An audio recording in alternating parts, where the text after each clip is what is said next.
राम क्या है? राम राम राम राम राम बस नाम नहीं, सारे संसार का सार सिया राम है। माता पिता सखा बंधु सारे संबंध, जिनसे जीवन संघर्ष में आधार सिया राम है। और काया की चदरिया का एक एक एक धागा, काया की चदरिया का एक एक एक धागा आत्मा के सागर में ज्वार सिया राम है। और पत्थर भी तार दे जो पावन पुनीत नाम, जीवन जो तारे पतवार सिया राम। क्या बात है, वाह वाह। अयोध्या में राम मंदिर क्यों बने, इस पर प्रश्न उठाए गए। मेरे प्रभु के शाश्वतता पर प्रश्न उठाए गए। तब मैं उन सबको जवाब देना चाहती हूँ कि प्रभु श्री रामचंद्र क्या है, अयोध्या क्या है। 4 पंक्तियों के माध्यम से अयोध्या भ्रमण कीजिएगा कि अवध की धूलि का ये कण कण कहता है राम राम राम राम, जाके आजमाइए। वाह, एक बार जाकर तो देखिए अयोध्या में। अवध की धूलि का ये कण कण कहता है राम राम राम राम, जाके आजमाइए। नदियां भी कल कल राम धुन में करे है, अंजुरी में सरयू का नीर तो उठाइए। और डाल डाल में बसे है, पात पात में खिले है, चित्रकूट वाले जंगलों में आप जाइए। और रोम रोम कहने लगेगा राम राम राम, रोम रोम कहने लगेगा राम राम राम। एक बार राम से लगन तो लगाइए। वाह वाह वाह वाह वाह श्रद्धा, वाह, बहुत अच्छा, बहुत बहुत धन्यवाद। मैं महाराष्ट्र से आती हूँ, जहाँ पर बड़ी मुश्किल से सरकार बनी है सही वाली, उसमें भी बड़े झोले हुए। लेकिन उत्तर प्रदेश में बिल्कुल फट से बन गई।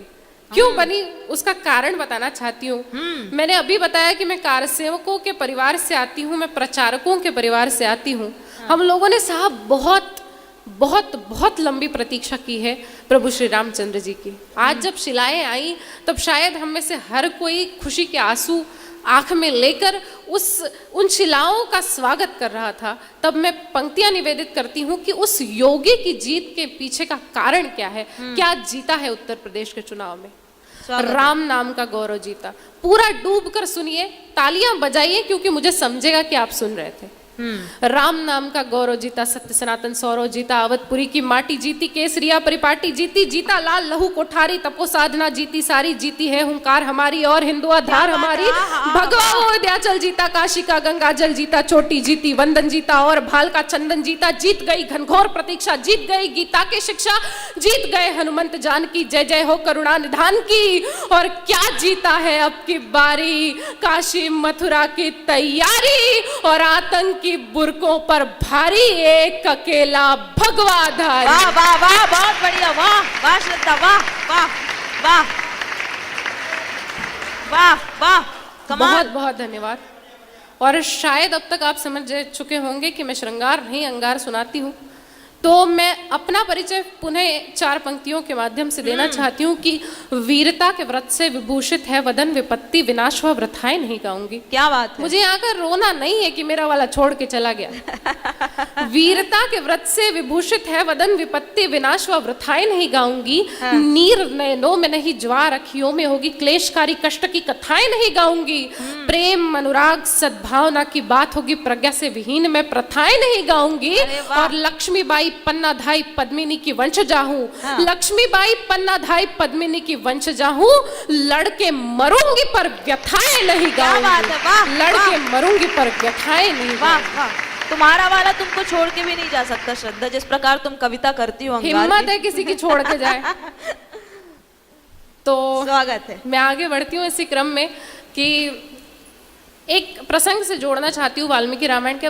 ऐसा लगना चाहिए ना कि फालतू की बातें कर रही है, कब से वो आके त्रेता युग सुना के गई, ये शालीनता सुना के गई, वो और ज्ञान दे के गई। मैं भी दिखान देती हूँ, थोड़ा सा मुझे भी आता है। तो वाल्मीकि रामायण का एक प्रसंग है जहाँ पर प्रभु श्री रामचंद्र लंका को जीतने के बाद एक खूबसूरत से सोने के दालान में बैठे हुए हैं। मन उद्विग्न है, मुख म्लान है। शशावतार लक्ष्मण जी आते हैं और पूछते हैं प्रभु क्या चिंता है, अपने कुलवंश के झंडे आप 7 समुंदर पार गाड़ कर आए हो, फिर भी परेशान हो, क्या दिक्कत है, इतनी सुंदर सोने की लंका है।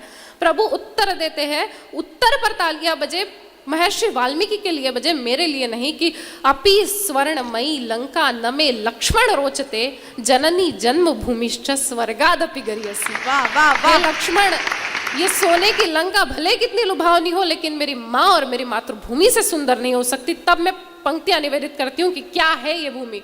स्वर्ग के समान है ये पावन पुनीत धरा, जहां भूमि भार खुद उठाते नगेश है।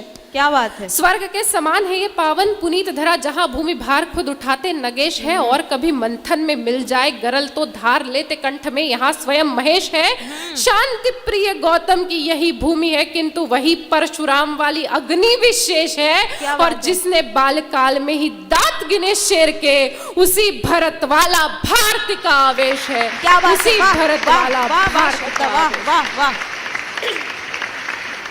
और क्या सोचकर एक सैनिक शहादत का वर्ण करता होगा, उसके मन में, उसके अंतस में क्या भाव होते होंगे, वो मैं आप सबके मध्य रखना चाहती हूँ कि होकर के चेतना से आज मैं विहीन सुनो मोह के, अब सारे पाश तोड़ जाता हूँ। क्या बात है। एक सैनिक जिसको पता है अगले 5-10 मिनट में वो शहादत का वर्ण करने वाला है, उसके पीछे का भाव क्या है, उसके मन का भाव क्या है कि होकर के चेतना से आज मैं विहीन सुनो मोह के, अब सारे पाश तोड़ जाता हूँ।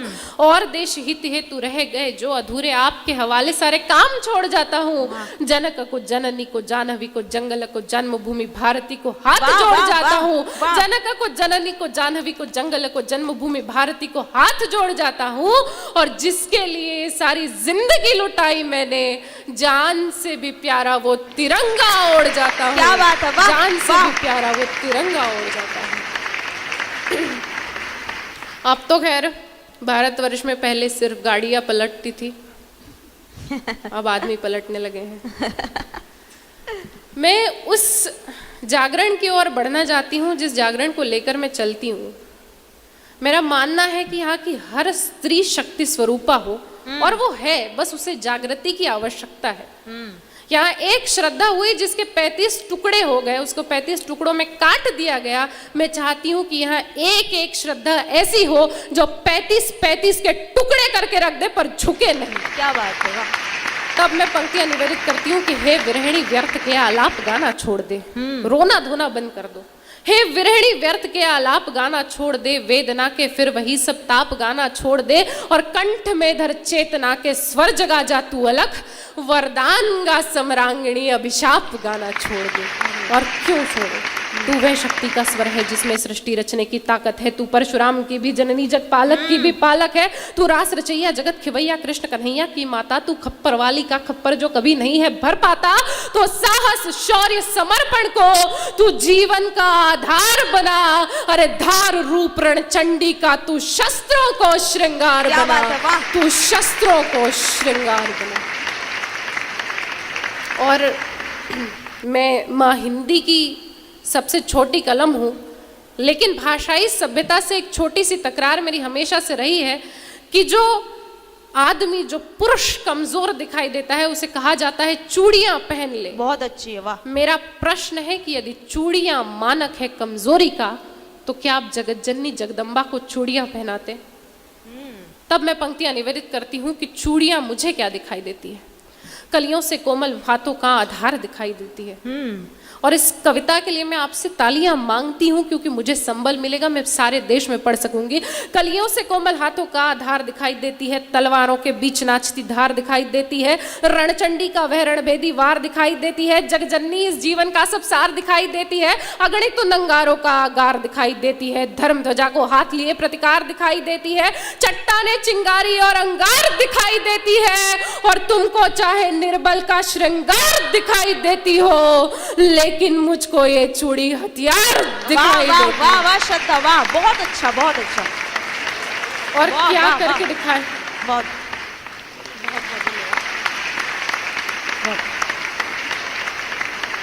और क्या करके दिखाया भारतवर्ष में चूड़ियों ने। वीरता को वर्ती इस भारत की भव्यता को करुणा की कलमे सिखा गई है चूड़ियां। वीरता को वर्ती इस भारत की भव्यता को करुणा की कलमे सिखा गई है चूड़ियां। पौरुष की परिपाटी तलवारें पढ़ा गई तो गरिमा की गोष्ठियां लिखा गई है चूड़ियां। और धीरता का वरदान वीरों ने टिकाया तो धीरता को धैर्य से टिका गई है चूड़ियां। दृढ़ता का वरदान वीरों ने टिकाया तो धीरता को धैर्य से टिका गई है चूड़ियां। और जलकर जब जौहर की ज्वाला अपनाई तो खिलजियों को औकात दिखा गई है चूड़ियां।